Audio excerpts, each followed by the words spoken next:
So how you can maximize your tax return this year? I'm talking about 2026 financial year. Now I have some notes which I'm going to share with you, but stay with me because it's going to be a little bit of lengthy video. So this is Sabby, your trusted tax advisor from Sabby Plus partner Wise Tax Advisor. So there are a few tips I'm going to share with you how to maximize your tax returns. And some of the tips, starting with number one, everyone is going to get the tax cut this year. So from 1st July 2026, the good news is that our 16% marginal tax rate is going to reduce to 15%. Now the rate is scheduled further to fall to 14% from July 2027. So that means there are a couple of $100 of savings. And how that works in context of personal tax cuts are that if your taxable income is around $45,000 or more, you're gonna have an annual saving of $268 in 27 financial year. And in 28 financial year, you're gonna save $536.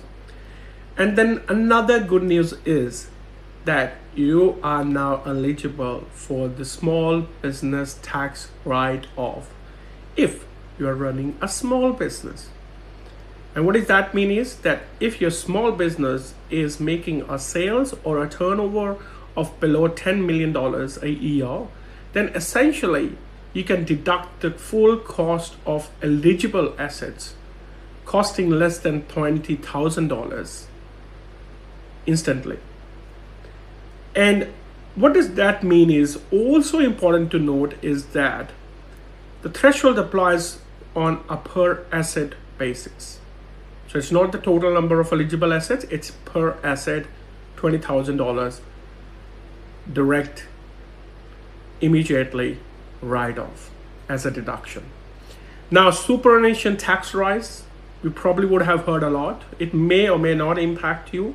So essentially, there is a new superannuation tax which has been introduced that actually goes from 15% to 30%. And how that work is under Div 7, probably the right Div 296. So if your taxable earnings attributable to total super balance is up to $3 million, then there is no tax under Div 296 tax rate. But if it's between $3 million to $10 million, then there would be a 15% tax. Above $10 million, 25% tax. Another way of increasing your tax refund is superannuation contribution strategies. So essentially, you can contribute from your side a super in additional to your employer superannuation contribution, which is at the moment in the current financial year is 12%. Now, if you do so, then you may eligible to qualify for the government core contribution. So essentially, you have your employer paying you the super, then you yourself is paying a super, then the government is also doing the core contribution. How great is that? And how beautiful this is for your retirement.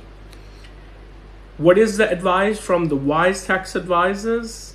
Well, this is a general advice. This is not a financial advice, not a specific tax advice. The reason purely is because we don't know your current circumstances, facts, and so forth. What you need to do is start your tax planning now. I know you hear me correctly. Start doing now. And the reason is because you may think about first week of July that here's a tax planning. Well, that's too late because the financial year has ended. So if you're looking into upgrading an asset or acquisition or doing this one, you need to do the tax planning now. You probably are thinking about tax optimal structuring.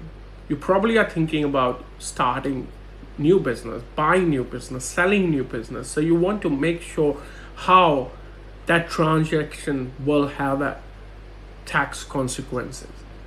So tax planning from January help spread cash flow for people, making catch-up contribution rather than scrambling to find a lump sum in June.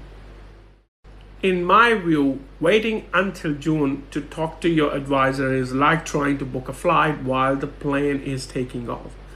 So take a moment, take a deep breath, and do take the advice now. Another thing to note is that there is a fresh ATO guidance which has been issued to you, which you definitely need to be aware of that. And that guidance is basically covering the deductions for the holiday homes and short-term renters are allowed if the property is genuinely used to earn income for most of the year. Now, ownership costs like interest and council rates are restricted if there is a significant private use. Running costs directly linked to the rental income can still be claimed proportionally. Review your usage and adjust your claims to avoid disallowed deduction. I have said it before and I say it now. ATO is taking a very aggressive, firm approach this year as well. And you will see there are a lot of significant debt collection actions being taken by the ATO. For example, garnishing notice to your bank accounts. Before you know, the money will be taken from your bank account and it will be paid if you owe a tax to the ATO. Freezing orders, they may consider exceptional circumstances to go to the federal court and issue a freezing orders for all the assets you may have and you can't make a sale. Wow, DPN, director penalty notices, which makes you as a director of the company liable whether you are current or past director of a company, especially if GST and super is not being paid by the company. DPOs, there is already a 21 DPOs being issued by now. Departure prohibition orders. Have a look.